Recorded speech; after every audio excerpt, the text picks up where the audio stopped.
Yeah. The plan wasn't to have these in shot, by the way. Mm-hmm. For our guest. But now it's kind of funny. Yeah. Now I'm like, oh, I can't talk with my mouth. Hello, everybody. This is producer Julia. Hello. I thought, so Julia, welcome. Hello. Welcome to this. This is a impromptu, not too planned podcast for people that are enjoyers of Speaks Volumes, the 10 episode series that was this kind of interview series. And I wanted to talk about it more with the person that's worked with me on all of them, Julia. You've come by my office and I thought what would be nice is just we talk about our experiences with the podcast, experiences with the guest, our reflections on the guest and such. We have unplanned, but this is my, what's the official, they don't call it an escargot, do they? Like You're asking. French. You're a chef.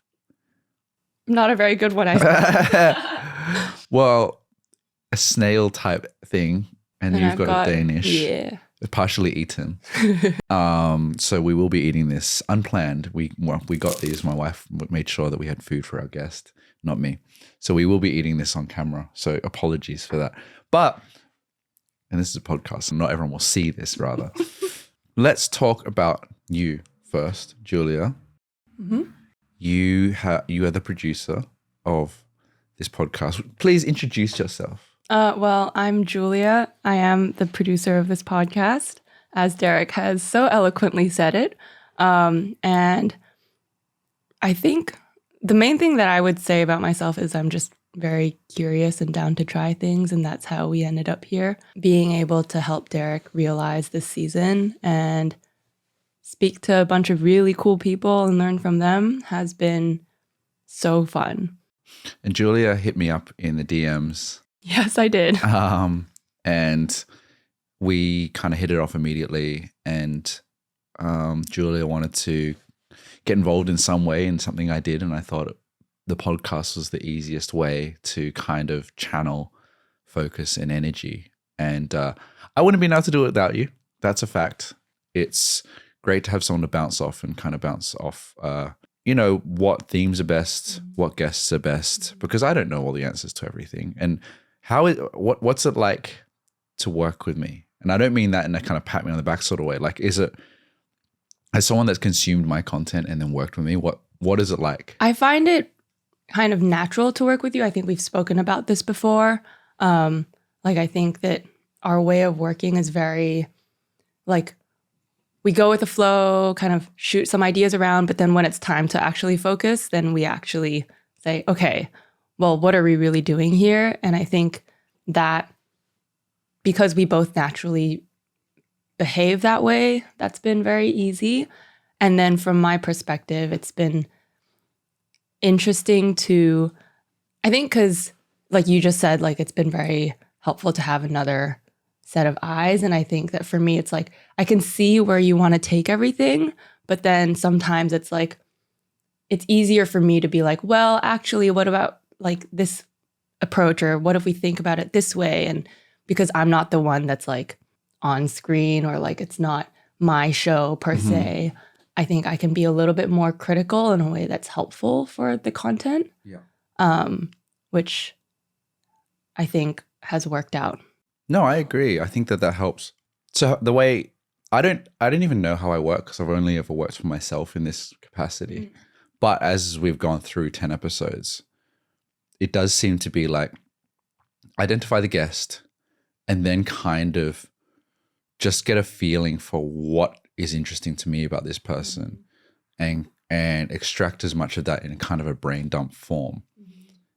And then I pass it over to you, and then you filter through that and then figure out what the actual core idea or theme that we want to explore, right? Yeah, I think so. And I think it's been good because throughout this whole process, I know we've thought a lot about what might be kind of trending or really interesting, or just what people are talking about in general in the moment.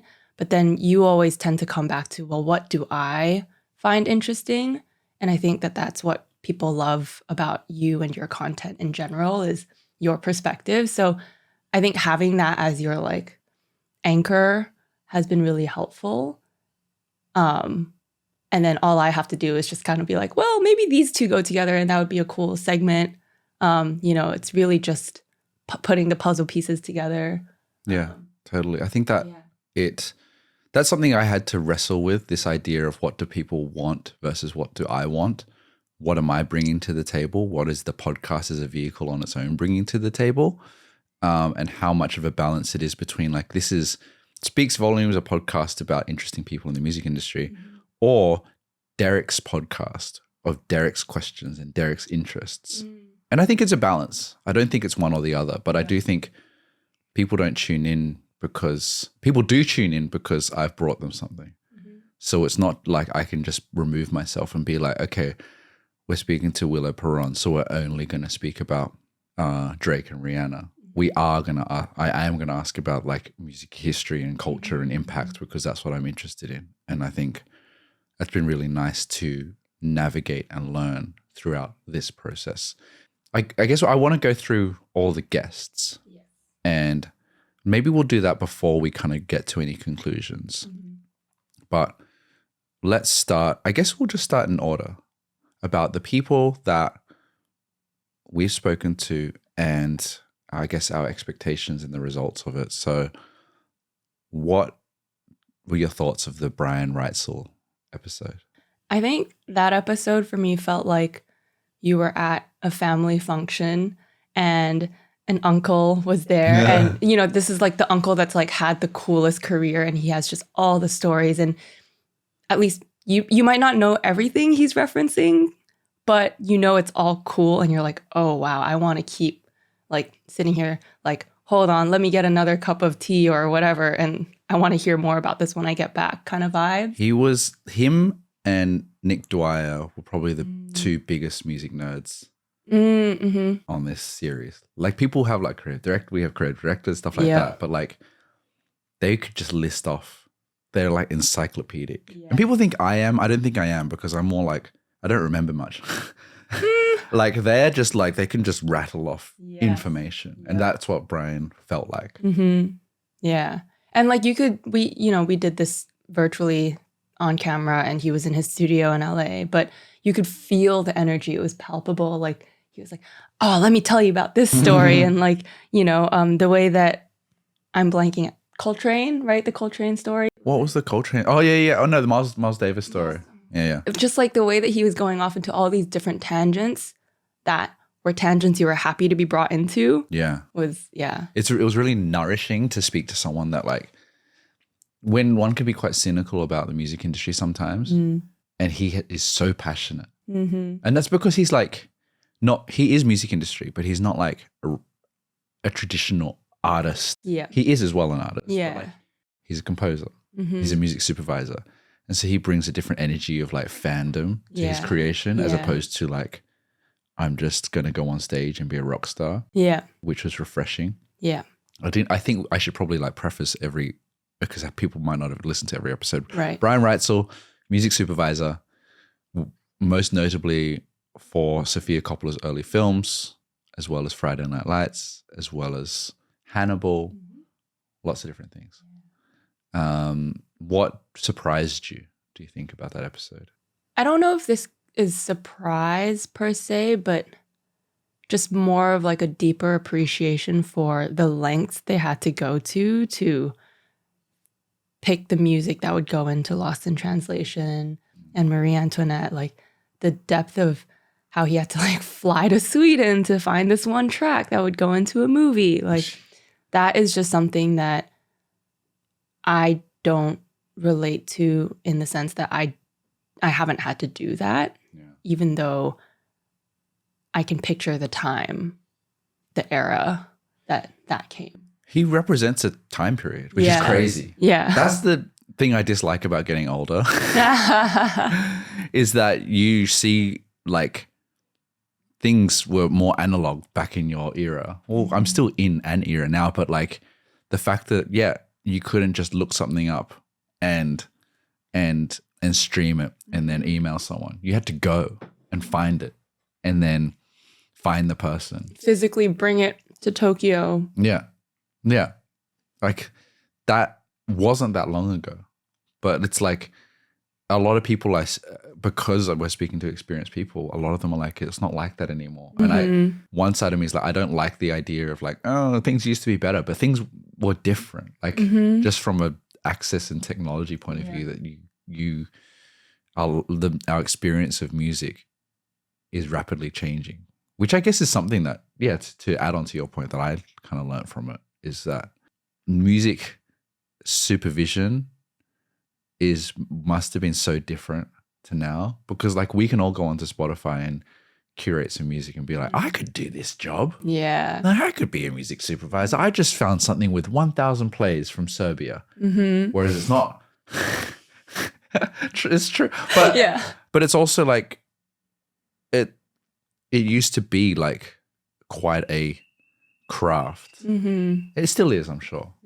But it's much more accessible to imagine the world of being a music supervisor, I think. I feel like that's where the intangible thing about taste comes in, because I think there are similar analogs with like graphic design, like Photoshop. All of this stuff is so much more accessible than it was, when I was 10 and learning how to use Photoshop at school or whatever. But that doesn't mean that just because there's more access to the technology that it doesn't guarantee that you're producing good stuff. Yeah.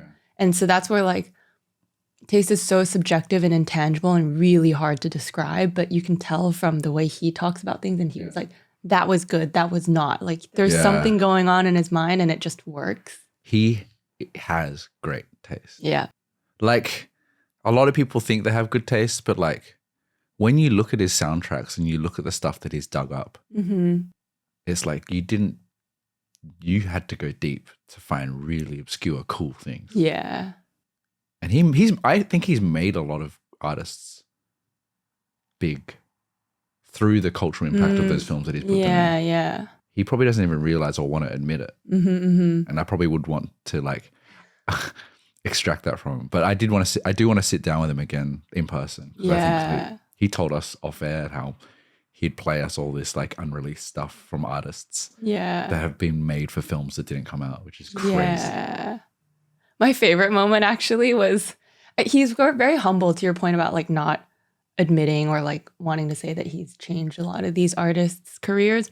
My favorite moment was when he was talking about the Friday Night Lights soundtrack, and he was like, yeah, just some small Midwestern band. Blah, blah, blah. And it's like, that's Explosions in the Sky. Like they have such a big following. At least like I know Tumblr in the 2010s loved Explosions in the Sky, and I was just like, haha. Yeah. Of course he would say it that way. Let's go to Griff. That was episode 2, right? Yes. Why don't you ask me something about Griff? Well, I wanted to ask you, it was technically the first episode we recorded. Yeah, back in February, I want to say. Like early Feb, yeah. How was that? I had to buy this microphone, a second microphone for that. That was annoying. Yeah. How was that for me? Yeah. Because I was also like, it was an in-person shoot, but I wasn't there either. Yeah, and I remember like just tossing over that one like document of questions and being like, good luck. And then and I was in the hospital that day in Taipei. And then so I came out of the hospital like, how'd it go? There's so many feelings if we were to go like really behind the scenes of it. I think I'm really proud of the questions in that episode because we had a lot of time to think about and like set up the structure of this series. So I think the questions are really well thought out and researched and quite original, I feel. I was sick, so I had to postpone.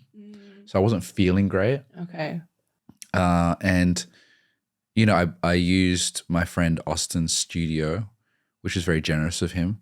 But then also I had to learn the hard way about like natural light and how it just, the sun kept changing and I'm not manning the cameras because I'm in front of it and everything changing. And that's very technical and boring for probably listeners. But I think I learned very quickly about having one's own podcast, shooting it kind of on your own and the pressures that come with that.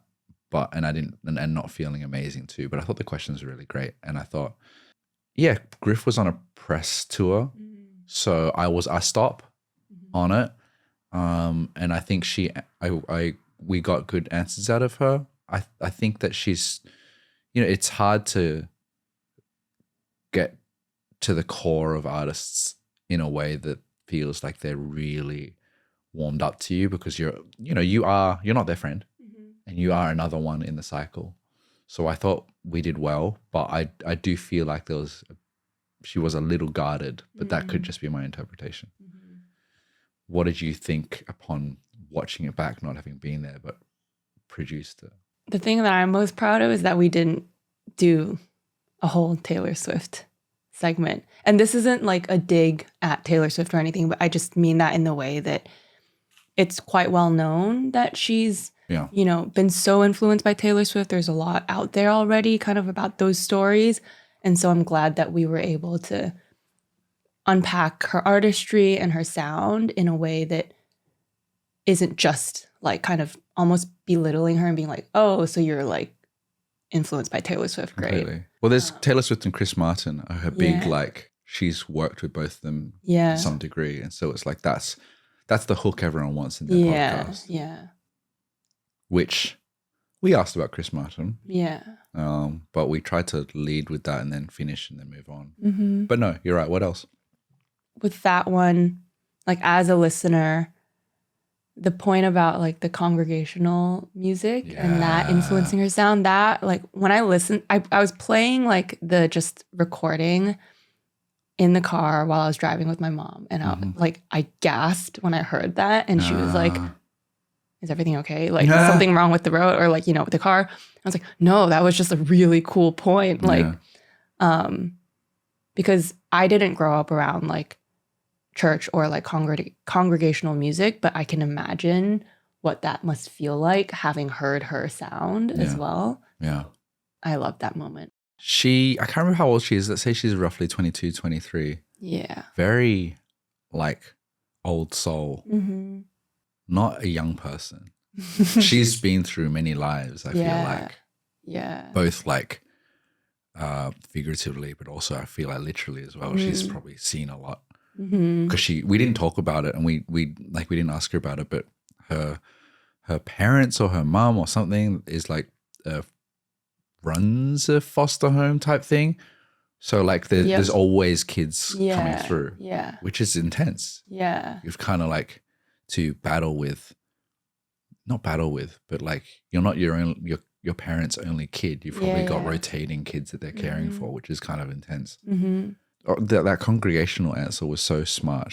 For anyone that hasn't heard that podcast, I was asking about her religion and how that influenced her music, and she talked about the congregational element to it and being able to like sing along with melodies. I was like, damn, you've either thought about this or you just know this from your religion. So cool to hear that. I hope she does well. I mean, hey, she's opening for Taylor Swift now. She's going places.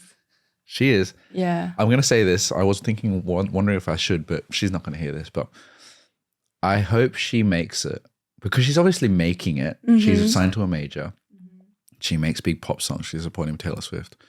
But because she's so wise and old soul-y and quite cerebral in her pop music, I don't think that's as mainstream as much as I appreciate it. I don't think that's like Ed Sheeran, I love you because you're pretty. It's like quite deep. Yeah. And I don't know if that's going to convert to superstardom. Thoughts? I'm curious to see like how her sound and her like lyrical content like evolves, because she talks a lot about how songwriting is very personal and very much reflects like what she's going through in any given moment in time. And so like as she grows older and like has new experiences, and she's always pushing herself to come up with something different, I feel like she actually has a lot of potential to like keep finding that new sound that isn't new just for new's sake, but that's new and good. And I think that will take her really far. Yeah, I hope so. There's all the people that she's supported. Dua Lipa, Ed Sheeran, Taylor Swift, Coldplay. Yeah. I think every one of those people are like, she is great. Yeah. But whether or not she can appeal, like it's very cerebral pop. Mm-hmm. Which probably is why you like it so much. Yeah, for sure. I don't want to be like, no, it's not. No, it is, because it's not. I'm trying to. I don't know any of the like Dua Lipa songs really, or whatever. But they're a lot simpler in theme, in lyrics. Yeah. Whereas Griff's is about vertigo and things. It's a lot more deeper metaphors that are like, you got to think about this a little. I miss me too. Like I miss my younger self. Like, yeah, which is cute and smart, but a bit too smart. And it's not a criticism. I think she's brilliant. I wonder if she's gonna, make, Taylor Swift's biggest song, one of them is Shake It Off. Like, does she have to make a Shake It Off? Oh, yeah. Anyway, episode 3, I forget. It's not Machine Drum, is it? No, it was Book Club Radio. Oh, very good. Producer knows. Yeah. So Book Club Radio, a YouTube channel started by siblings and some friends, recording their DJ sets and house parties in New York. They both come from like a music industry marketing background and production background, so knew what they were doing, but have exploded really quickly through their like vibey, groovy DJ sets and are redefining. I had a friend reach out to me who runs this label called Eastern Margins, very underground, cool, like alternative music. And he was like, I listened to the Book Club Radio episode and I was just like blown away, because it's like, he didn't know about them. And it was blown away in a similar way to me, in that like Boiler Room is like DJs first, you're cool. If you don't know who these people are, you're not meant to know who they are. And everyone around them is cool. And whereas Book Club Radio is like, we're having a film noir night, black and white. And it's a lot more inclusive and a lot more like, it's like DJ culture turned on its head. And I loved that episode a lot because of what it gave to me personally, from an optimism of like where the future is going of this type of culture. What did you, because like a lot of these things, I find these people, I find them interesting. You kind of might not have come across them or less aware of them. So what did you find? What did you take away from it? I think for me, you've already pointed this out, but it's the this is going to sound so cheesy, the power of friendship and community. But like, I think it's just hearing how, I think we tend to romanticize so much, like especially anyone that goes viral. It's like just kind of one or two people doing their thing, like lone soldiers who have gone viral. But I mean, it's really clear that that's not what they're doing. The fact that they even pulled together this first party because they had friends who were just all in with them, down for the ride, and like wanted to help out with anything, setting up, getting the decorations, making a lookbook for inspiration for how to dress up for the party. All of these things, you don't do things alone. And I think anything meaningful has to come from like this like group effort. And you can really see that in the community that they've found as well, like the people that are attracted to their parties, either the recorded sets online or the people who actually show up to dance and dress up. Like people are all in, and that's just something that I think is really, really cool. As somebody who thinks about like the duality of like loneliness and community a lot, I think it's just quite powerful, and you can really feel that again, like even on their online presence. It does feel very internet. Yeah. But but that's the other thing. It's also so internet. And I think part of it is that we're living in this like decade of micro trends that, the trend cycle is getting faster and faster. And we have so many cultural references from their latest theme, Florida Man. That's like a very internet reference. But there are so many of these like moments and memes and themes to pull from. And it's kind of like taking that like culture into real life and like living it to its fullest through, what's the word? LRP? LARPing, yeah. Live action role play? Yeah. Funny. Yeah. It's true, because like as someone that exists quote unquote on the internet, and people like find their people on the internet, and then they go to these events because like these are my people, whether they are or not. It's like we like this together and we're going together. Yes. They have built that, and I think that's really beautiful. At the same time, I think that they've recognized, which they said on the podcast as well as offline when we finished recording, the paradox of them. It's not a problem, but it's a paradox. It's like they are like, their manifesto is, don't face the DJ, no phones. And they have a channel that is filmed and you're looking at the DJ. And I'm not criticizing them. They know this. It's a funny problem.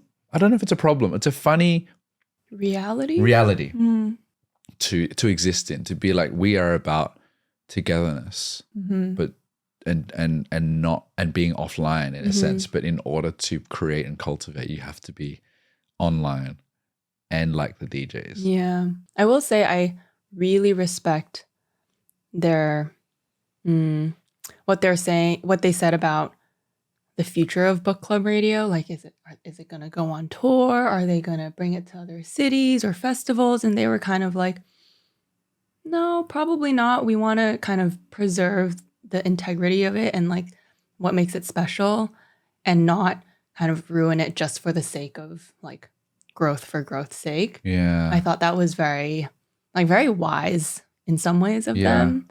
And it makes me really want to go to New York and go to one of their parties. Totally.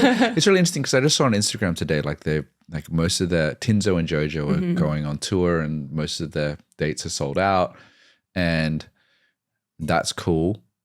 But then I did think like they were afraid of book club radio and capitalizing it and selling it out. But I'm also like, maybe not. Maybe you should not. The answer is not maybe you should. But I feel like if there was like, if you had 6 book club radios a year, like outside of New York, and you had 1 in Spain, 1 in Sydney, 1 in Malaysia, like that's not bad for the brand. I don't think. It's if you had one every week and it was like basically Boiler Room and they weren't even there, that's a problem. Yeah. For right now, maybe in the future. Machine Drum is a LA producer who quote unquote came to fame in the 2000s and 2010s and produced for many artists, including Azealia Banks, as I learned that's how you say it, not Azalea. I said he said Azealia, so I corrected myself. And yeah, that was a nice thing to come about because I wrote about him on stories and then kind of got connected to all his people, and then he was in Sydney and things. But I'm guessing you didn't really know much about him prior. This is a very me curation because I grew up quote unquote listening to him. This one was interesting because I didn't, but if I had known about him, I would have been obsessed also from day one or the 2010s. So like, I actually remember when you posted that on your story, I went back and listened to some of it. I was like, oh, I like this. This is cool. Like, where has this person been? And this is really embarrassing. I like told him this story in the elevator as we were going upstairs to record this podcast. But I was like, I actually accidentally saw you once in San Francisco. And I shouldn't have said it that way. I think it made it sound like a little bit like, who are you? Yeah. Which wasn't what I meant. I was more like, oh my God, so serendipitous. Our paths have actually crossed. Yeah. As someone who, I would say like electronic music is probably one of my top genres. It was really cool to kind of see how he like traced that lineage back through his career and kind of how that's connected to so many other artists and genres and moments. It was cool to kind of celebrate someone from a perspective of someone that grew up and kind of saw the significance of him. Like, is it a fan interviewing him, like versus a journalist? Maybe. Do you remember like when you first started listening to Machine? Like what was the beginning for you? It was this artist called Theophilus London who I think Theophilus London kind of was the it guy. He was like in Chanel photo shoots. He was really cool. New York, Trinidadian. And his music was all produced by Machine Drum. And it was like 10, 15 years before Kaytranada and Channel Trez, but was that sound back then. And I was like, what is this? He's like rapping, but over these really crazy electronic beats. Yeah. And so that blew my mind. And those two were just like connected. Yeah. Like those two came together, and that blew my mind. So that's how I first came across him. And then like as Machine Drum released albums, if you haven't listened to Vapor City, you must. It's like crazy, like jungle drum and bass, just electronic music from that era. And it's cool to hear. And when I asked him that question, which I'd love to do with other artists, about like, where were you in life as you were releasing each of these albums? That was really insightful.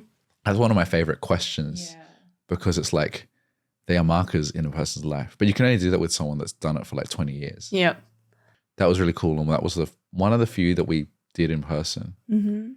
I hoped to do more in person, but it's a lot to set up. Yeah.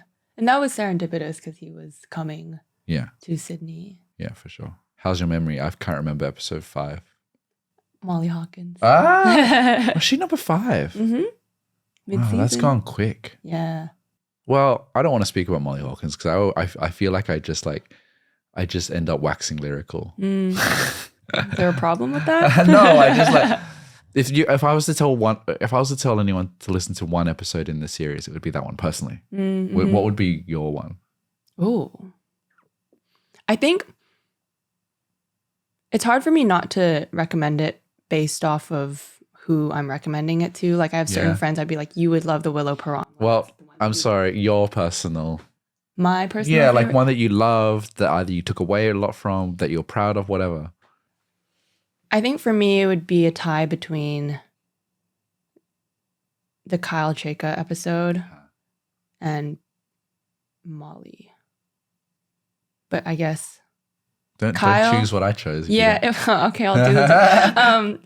I think the Kyle one made me reflect on my life the most. And it kind of like it mirrored a lot of the feelings that I was starting to have like in the last year and a half.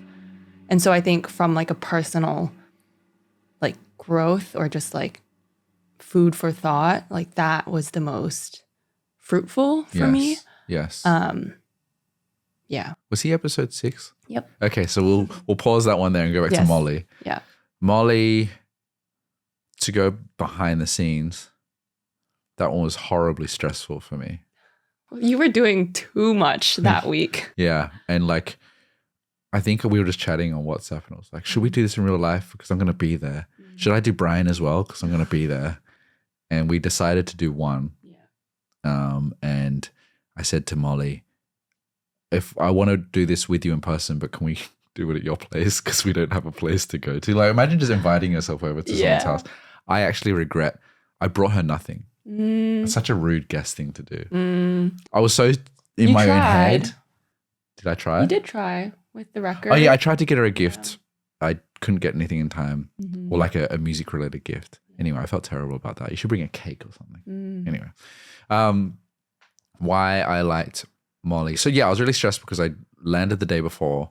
I brought all my gear. The angle of me was my phone, camera wise. I had wireless microphones that I was trialing out. It was all like a lot. And my sister was there, thankfully, to help me. And she was monitoring the cameras. And I was really hell-bent on filming it outside because I thought it would be really cool.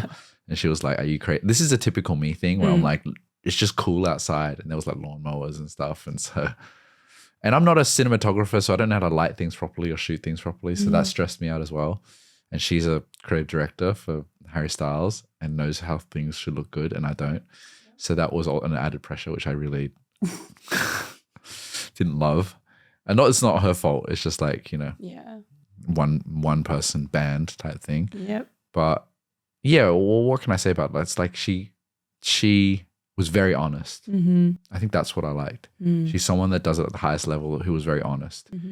Modest, but also opinionated, but also confident, push back on things that she didn't agree with me, which I appreciated, and spoke her truth. And I just got so much from her by saying, you could tell she didn't want to give generic answers. She wasn't like, oh, it's just great and it's creative. She said how she felt. And I walked away going, damn, like I learned so much from that.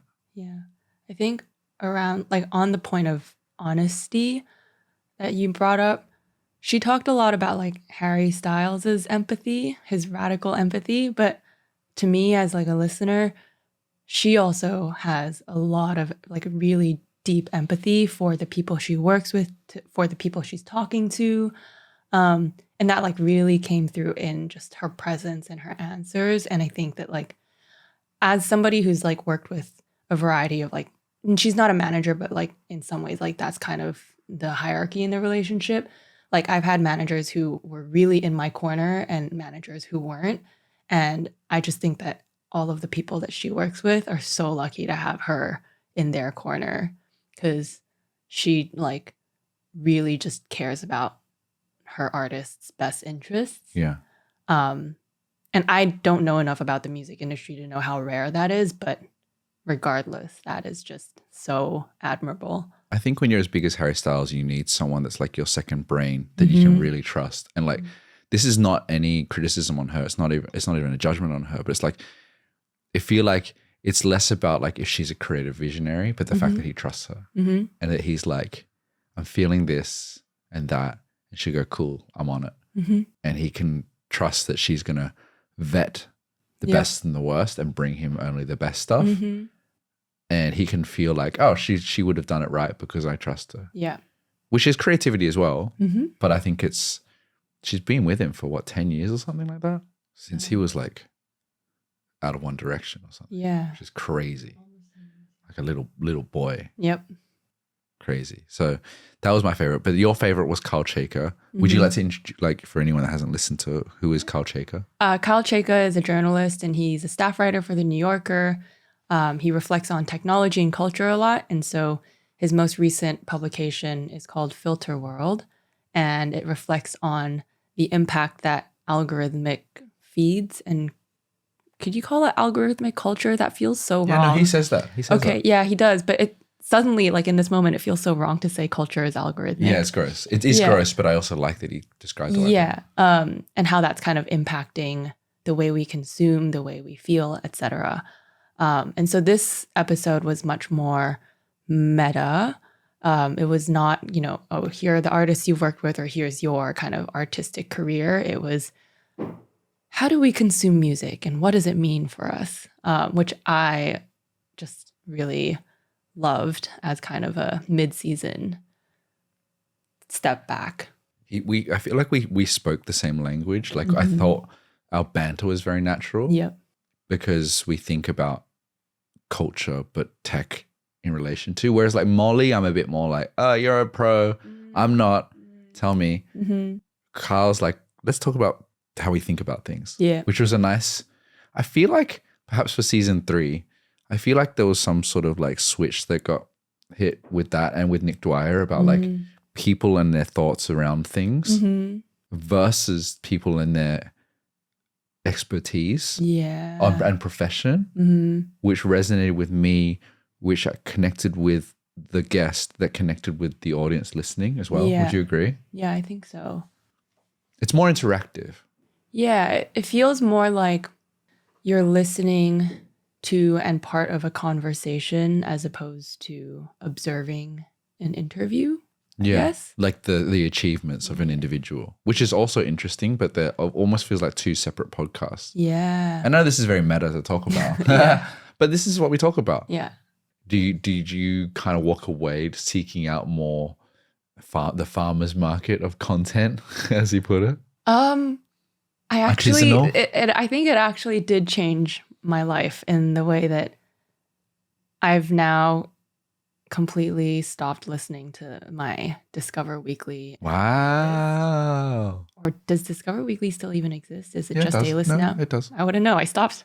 And I've been trying to I haven't yet found my farmer's market of music, but I've been trying to kind of... Solidaire. Subscribe to Derrick Gee on Patreon. No. I mean, it is great. Thank you.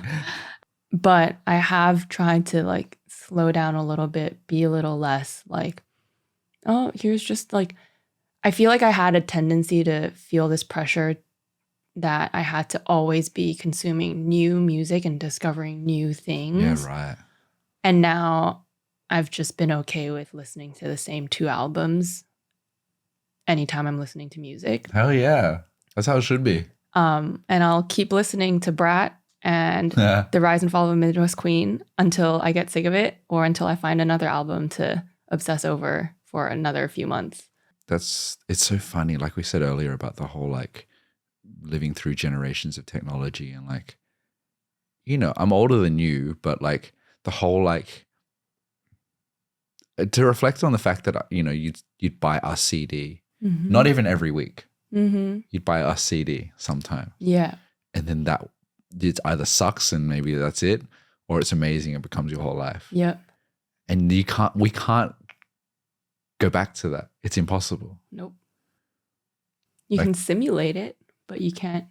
You can't, but you really can't though. Yeah. Because if like you would never just like, okay, you've got this album, just say, and that's your album for the next month.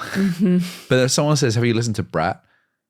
You're not going to go like, no, I'm not going to listen to it for another 2 months because that's, you know, you just can't. And that's, Yeah. but I don't think it's bad. It's just different. Yeah. That's something that I've learned through doing a lot of this stuff on the internet. It's not bad. It's just different. Yeah. But it is crazy that the consumption of music is so the opposite of what it was. Yeah.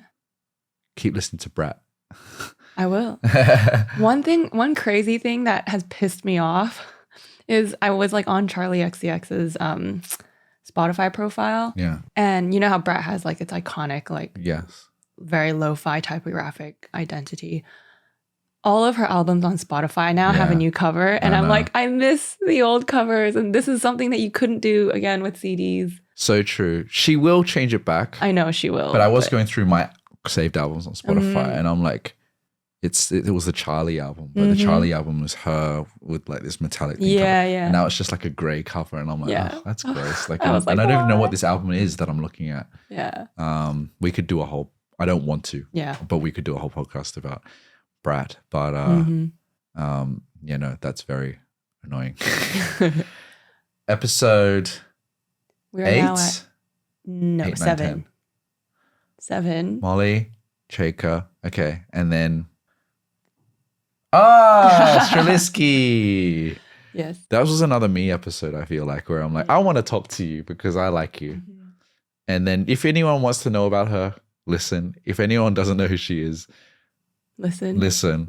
But it wasn't like, oh, what are we talking about culture? This is like, I like your piano playing. But hey, I mean, I think it's good to have that mix because, again, people follow you for your perspective and like what music you like, right? Like you have your playlist, you have Solitaire, and people love that. And they discover cool new artists through you. And so this episode, I think, very much fits that within the broader context of the season. And for me, like I've been listening to Alexandra Streliski as well. And I'm like, this is fire. Yeah, she's cool. She's cool. Yeah. Alexandra Streliski is a Montrealian. Probably not. Pianist who kind of blew up in her mid-30s, I would say. And is playing a brand of minimal piano, neoclassical, what have you, that is very cinematic. And I'm trying to reflect on what I particularly liked about it. I think she was just a real person that, like, I don't speak to her being afraid of her as an artist or as a star or anything, but I thought that she was quite grounding in her responses and didn't feel like she was like trying to play up anything. Like, for example, like Griff felt more like the role of an artist, whereas Alexandra Streliski felt like a normal person who happens to be successful in music. I wonder how much of that is context. Like, again, Griff was on press tour. Yeah. So she must have been dialed into a certain mode. I'd agree with that. Versus she was at home. Alexandra was at home. Yeah. And we kind of like we're not friends, but we're like mutuals that have chatted on Instagram. So there's a bit more familiarity there, less guarded. And I wonder if like age or tenure also has to do with that. For sure. I mean, Molly brought up the point of like younger artists who are kind of just making it now or like beginning their careers. Like that desire to put up a little bit of an armor. Yes. Because the industry is so big and intimidating as opposed to like Alexandra had a whole life and a whole career before. Yeah. There is very little armor Yeah. on Alexandra. Yeah. And I think maybe that just comes with age. Yeah. Yeah. Which is kind of cool to speak to a kind of new-ish artist who's older. Yeah. Yeah. Funny too. Yeah. She is funny, quite dry. Yeah. And that one I felt like is a sleeper episode that I hope that people will enjoy over time. I love to talk about pianos. I don't really know anything about pianos. So. But it was cool to be like, yeah, grand piano actually isn't it. It's the upright piano. So I was like, oh. Yeah. Cool. And then she kind of like unintentionally threw shade at me because she's like, that style's old now. In my circles, it's not cool anymore. Yeah. I'm like, damn. Nick Dwyer. Nick Dwyer, a director, co-director of a film called A Century in Sound? I think so. Century in Sound. Okay, I keep getting confused. A Century of Sound or something. Lives in Japan, a New Zealander who made a documentary about music cafes. I could speak a lot about this, but I'd love to hear your summary and conclusions around it. For me, it was really interesting to kind of learn about the history of listening cafes, because for me, like, I didn't really know that that was a thing. Like, as somebody not into like record collections or hi-fi, I just didn't really have a way into that world before, and all I knew was like record bars were more and more popular in the US when I was living there. And then to kind of turn back around and see where it came from and how, like, culturally, like, Japan is really in some ways the only place that this could have come from, was really cool. And it makes me really admire the people who just choose to dedicate their whole life to be great at one thing, but not great in I'm an international sensation great, but just like, I do this so well. And I have such a deep admiration for the craft kind of great. It's very blue collar, almost the Japanese version of it. Yeah. It's like, this is my vocation. Yes. This is my service. This is what I do until I die. Yeah. It is not, I'm opening a record bar. Yeah. And here's my amazing menu and here is my amazing. It's just like, I play this music and I will look after you. Yes. And I am 90 years old and I've been doing it since I was 20. Yeah. That can't exist anywhere else. Most establishments last 5 years if they're lucky. Yeah. No one's planning to do that until they're 90. Yeah. And just make a livable wage. Yeah. In the West. I know. Or outside of Japan, even. What were your thoughts? I feel like because you, as, you know, a fan of, I feel like your tastes and like your interest in hi-fi just generally have made you much more like this in some ways like a very Derrick topic in my. Well, as you know, this was the most successful of the podcasts because it hit on an interest topic that was like intersects all the different areas that I'm interested in, whether it's hi-fi or record collecting or the enjoyment of music. Less so Japan, but Japan's show up is part of it. There's two parts to this. I needed this in terms of I didn't know the full context behind it. So I'm more snarky about listening bars and record bars because they're so cookie cutter and kind of soulless. But now I'm probably even more snarky because of having been educated on the 100 years of listening cafes in Japan. Not that I would want to walk around like spouting out my knowledge now, but it's like, oh shit, this is like what exists in the West is not anything like what is in Japan. These Japanese inspired things, just because you serve sake is like, it's not the same thing. Yeah. And Nick said that it's not the same thing. You're a bar, you're a place with a DJ that plays music. That's cool. That's cool. But it's not a kisser.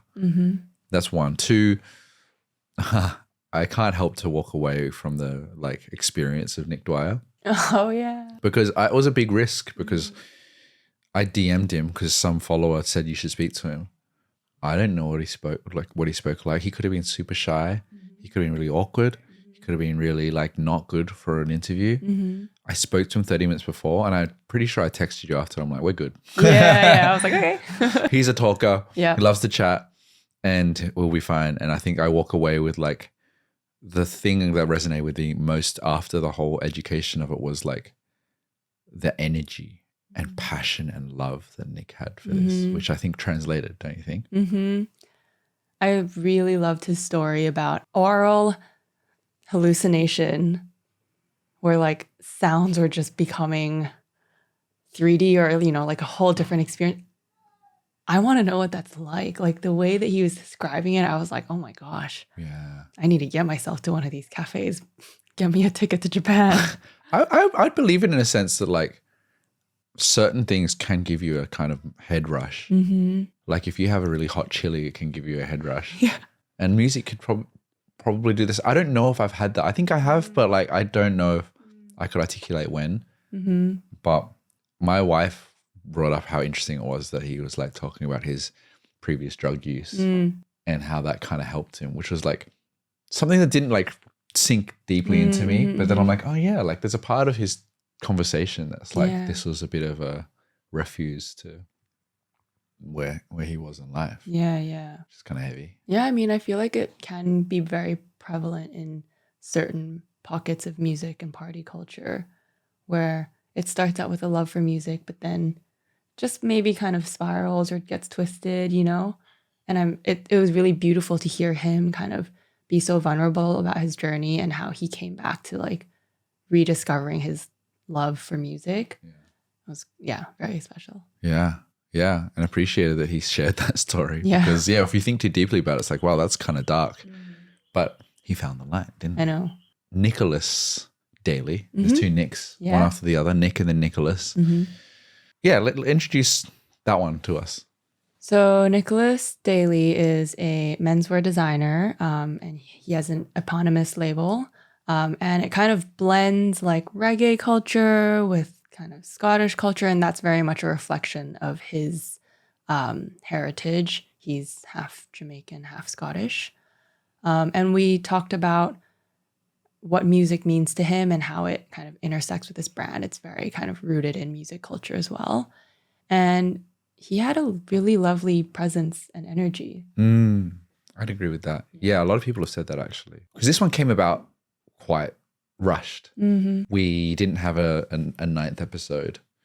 And Julia kept reminding me that we didn't. And I was like, oh yeah, well, like we got a couple months left. And then suddenly we've got like, I was editing it the day before it came out. Yeah. And we shot it a few days before that. Yeah. So that, I think it's interesting how this one came about because I didn't know about his brand.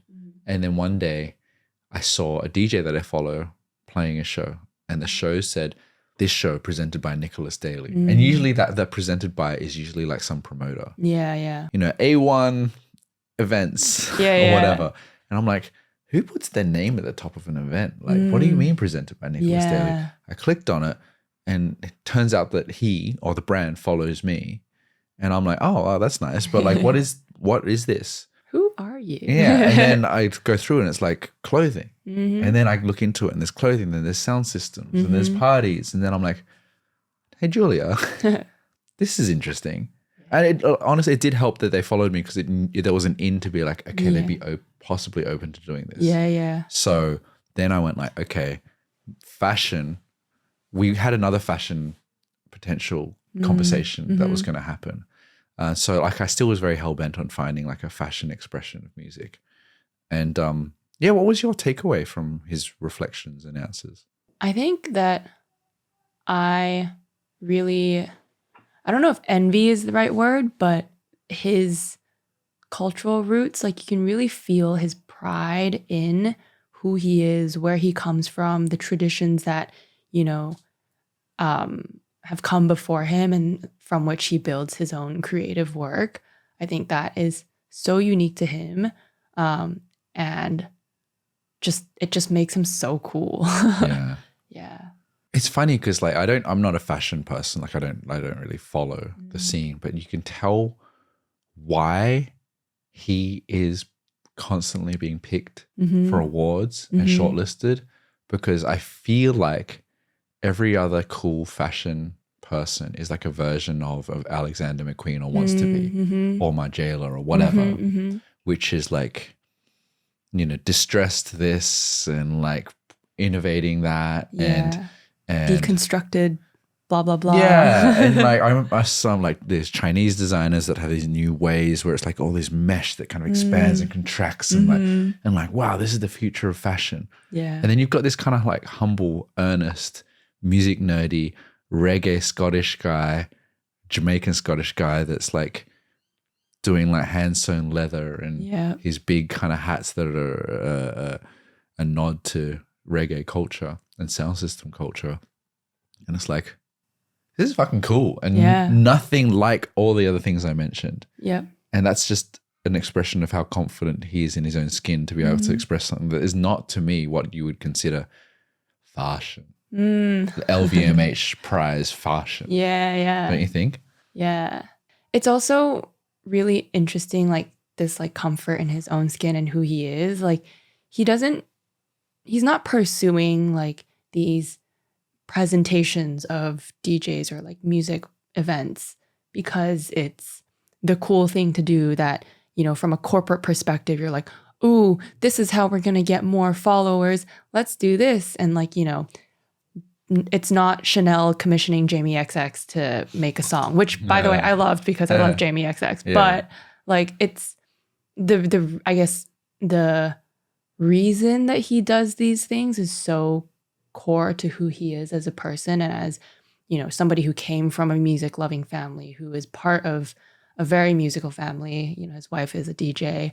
Like, I think that there's just this like authenticity to what he does that is very refreshing. And again, like it feels a little bit book club radio to me where I'm like, oh, I'd love to go to like a Woven Rhythms thing and see all the people decked out in his custom tartan suits or whatever it is. It's just very cool. Yeah, the authenticity is funny because it's like it's the word du jour when it comes to like, especially on the internet, trying to find like real things. But it's true, like he loves music.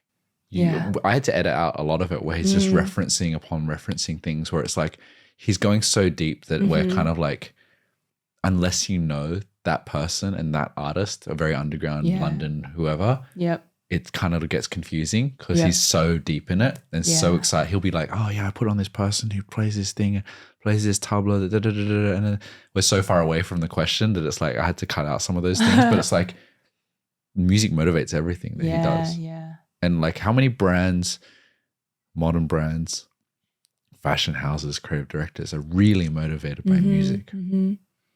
Yeah, I would put him in the same category that you brought up earlier with Nick Dwyer and Brian Wrightsell. I think Nicholas Daly's the third of our like deep music fans that we've had as a guest on this season. Yeah, it's true. Like I did ask a few times on the podcast, like, oh, you must be a big fan of music. But there's differences. There's like everyone's a fan of music. Everyone's a deep fan of music. But then there are people that are like, can just blah, blah, blah, blah, just word vomit. They know things. Yeah. Which is really cool. And I would love to go to Woven Rhythms, his festival as well. Last one, which was recorded, it came out last week, was recorded months ago, Willow Perron from his very nice looking apartment in Paris. Yep. You're like, oh, he's got some money. Yeah. Willow Perron is, I've known him not personally, but I've known of him for many years as just being the guy that designs everyone's stage designs, like Travis Scott and Drake and Rihanna and Frank Ocean and Lady Gaga. Like the list is so long. Yeah. And I feel like he probably does less of it now from what he says because he's probably done it so much. But he's the guy. Yep. And again, I'm not saying this to flex. I'm saying it as an entry point because I don't say it on my podcast. He followed me and I was like, Willow Perron follows me. And to me, that means something. Not to everyone, it means something. Yeah. But to me, as someone that is a fan of like all the inner workings of music, I'm like, that's a huge compliment that someone like that would want to like even press follow on someone that makes content on the internet about music. So that's how it came about, and I reached out, and he was, very generous to speak. But what were your reflections on him? He was kind of, I don't know how to describe it. He was like, you can tell he's a very like all over the place person, but packaged very succinctly in the way that like he's pulling references from and inspiration from like 10 different directions, but somehow it all comes together into like this really nice point about, innovating or pushing the boundaries, or it comes together in a really cool show for like Drake's tour. Like I want to like open his brain and see how it works, because it's just like there's so many things going on, and I don't know. Yeah. I think you summarized that perfectly. I wouldn't have thought about it like that, but he's like a classy, Montrealian. I want to say French guy, but he's essentially of French descent. But but he presents himself as very designerly, very classy. But then he also has this like, to use a French term, like laissez-faire. He's like, I don't know, maybe, I guess. Like it seems like with the Drake story, the basketball court, it's just, or whatever, it's just like, oh yeah. So we kind of just had this idea and said, do you want to do that? And he's like, yeah. We're like, all right, cool. Yeah. So he has this kind of, like, as much as he looks very put together, it feels like probably what people love about him is like, he just kind of throws silly ideas at people. Yeah. But is comfortable to do that. Yeah. Maybe. And also is clearly capable enough to pull them off, which is a different thing than like, you can have all these crazy ideas, but if they can't work out, it's not going to be as cool. Yeah. And having the confidence to want to pull it off. Like if someone says, I want a flying Ferrari, and you're like a really well-respected visual designer, maybe you'd be like, what? No.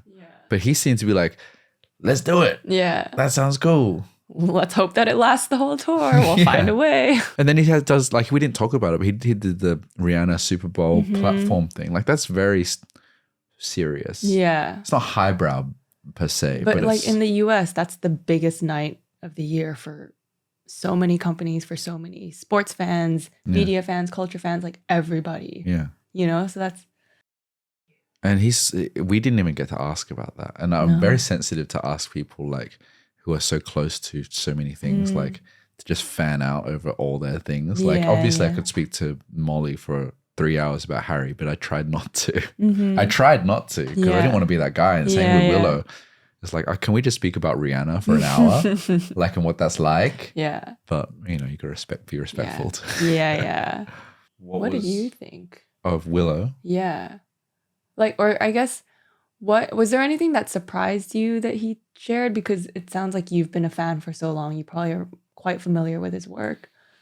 I think, like I said, the sense of humor to it, the kind of playfulness of it, that he was not so serious. Yeah.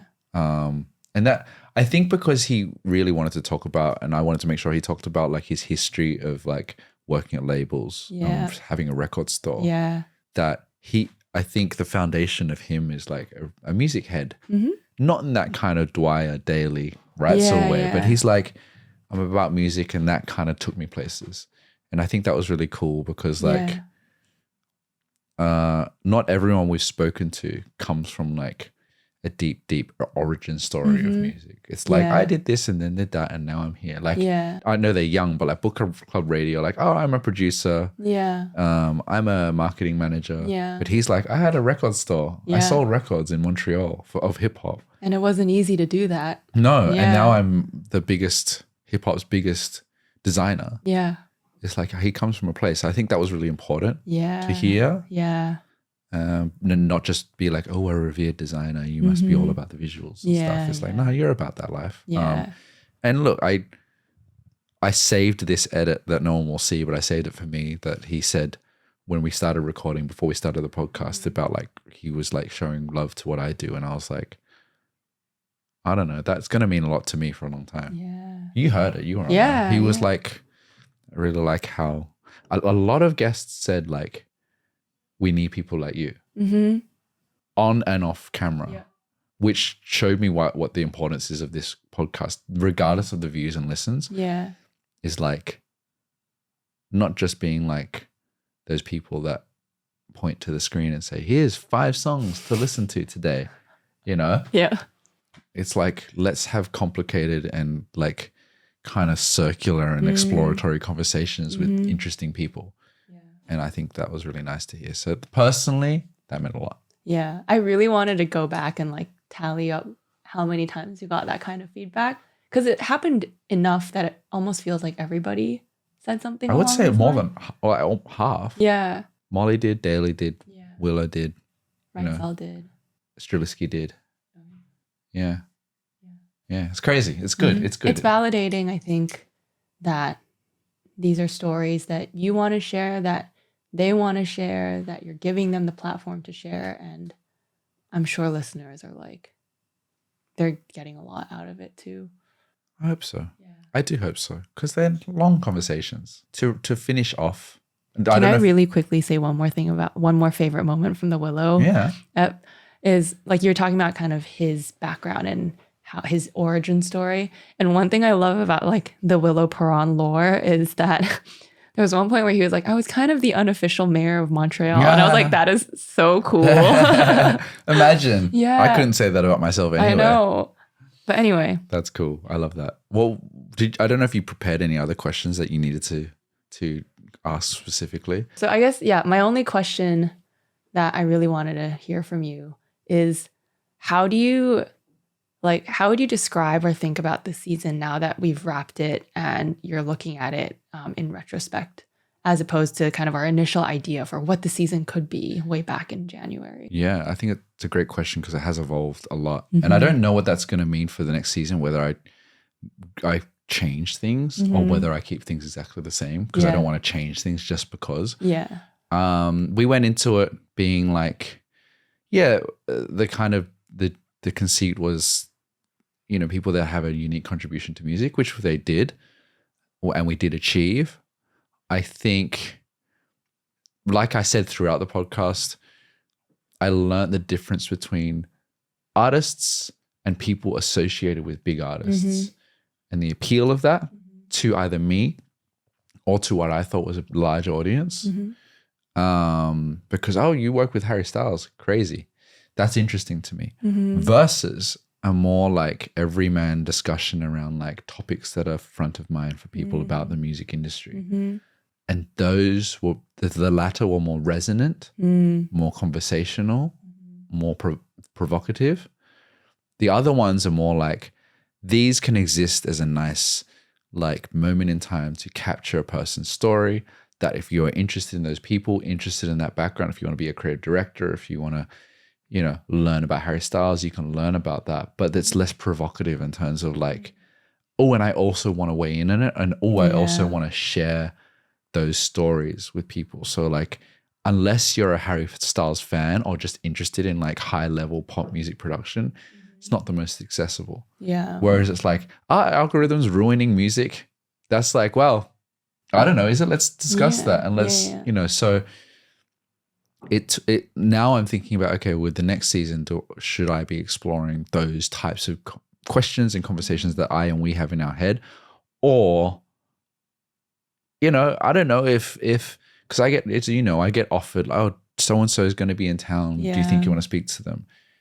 And it's like, my answer right now is I don't know if I do, because I don't know if that's what the podcast is. Like, let's give an example, because I don't know if it's going to happen because I haven't heard since, but like Thames, R&B singer, was like, she's going to be in town. Would you interview her if she's up for being interviewed? And I said, yeah.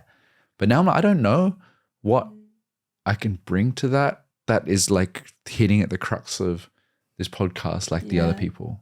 To answer that question back, ask that question back to you, what we went into it and how it came out. What's your response to that? I think for me, like if I zoom out to like the highest level, I feel like we were pretty successful at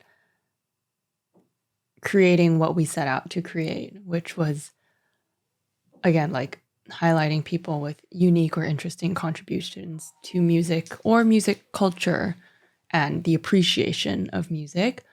And I think that it's been really rewarding to experiment with this format and see you grow as an interviewer / podcast host. I don't know what label to give it, but I think you're quite comfortable and well-versed with the format that's more like, I'm Derrick Gee, here are my thoughts on blah, blah, blah, blah, blah, or let me show you these really cool speakers. But I think that being in conversation with someone is actually a really hard thing to do. And I feel like you've done that quite well. Oh, thanks.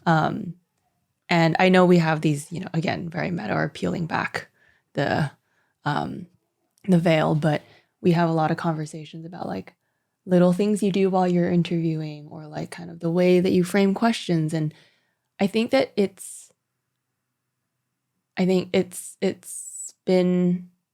makes me feel like this was the right direction to take the podcast, because you're also giving a platform to these people to share something that means share like their perspective, or share what they're passionate about, and kind of continue to celebrate music together with your guests and your audience. So I'm quite pleased with it. I'm really proud of it. I'm really proud of it. I'm really proud of the lineup. I think it was super sick to just see all these cool names. Yeah. I definitely am getting better as an interviewer. I think that you're listening back, I'm like, what I do is I tend to ask questions and then keep talking. So I'll be like, what is your biggest regret in your career? Because what I was thinking about, and it's like, you either flip it around or like just be a bit more concise. But not that there's criticisms about it. I just listen back and go like, I'm still new at like long form, quite serious interviewing. And where I feel like, it really works is when we have similar thoughts and push-pull and like some like Griff, we followed the script. Yeah. Others, we had the script and we barely touched it. Yeah. And then it's like, oh, there's one question at the end that I want to ask. Yeah. But the rest of it, we just run off. Yep. And I think that's probably a better place to be. Again, save for Thames, I don't know enough about her, so I would have to go off script unless we just vibed. Yep. Which is like, a question whether that's a worthy discussion for anyone. But anyway, as you can see, audience of whoever, this is why Julia has been great to work with. Thoughtful, intelligent, and considerate, and very creative, but in a way that's like, serving what the plan of the podcast was, which is to, execute and find these stories and find something unique. And thank you. Thank you for working with me on this. For giving me this opportunity. No, don't be silly. And I don't know when the next season will be back. Sounds like a very Mies thing to say, but like I've already started writing down a list of people I want to speak to, but I also realize how much work goes into this. Yeah. It's a lot. Yeah. From research to question writing to recording and editing hours of the day to editing to social clips. Yeah. It's all us. Yeah. It's just us. Yep. And we need to do it wisely rather than do it again immediately. But thank you so much, Julia. Thank you. Thank you for listening. I hope you enjoyed that. If you listen to every single podcast, I hope you have some similar thoughts, or message us if you feel like there's anything else worth talking about. But that has been Speaks Volumes, season 2. Season 2. Yay. It's a wrap. Yay. Thank you, Julia. Bye, everyone. Thank you. Bye.